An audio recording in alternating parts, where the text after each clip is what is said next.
Shahid Mutahari asema alama ya uhai ni wenye uhai kutafutana na kuungana. Ukiona watu huungana, jua wako hai. Ukiona watu huteta, jua ni alama za kufa. Maneno haya ni Shahid Mutahari, si mimi.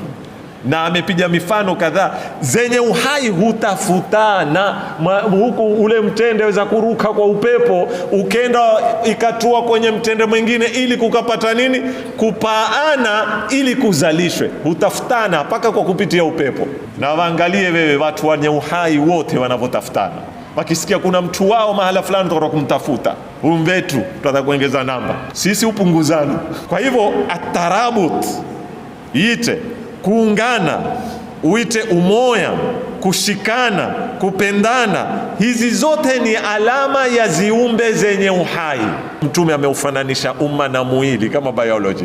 Asema mathalul mu'minina fi tawaddihim wa ta'atufihim wa tarahumihim kamathalil jasadil wahid. Mfano wa Waislamu katika kuhurumiana kwao na katika kupendana kwao na katika kusikitikiana kwao wafanana na nini? Kamathalil jasadil wahid, ni kama mwili mmoja. Chanda kule cha gumba gula kulia, ukuhairi kito kuuma upate usindizi. Yani athari ya kiungo kile hureflect kwenye kiungo kingine. Hiyo ni alama ya nini?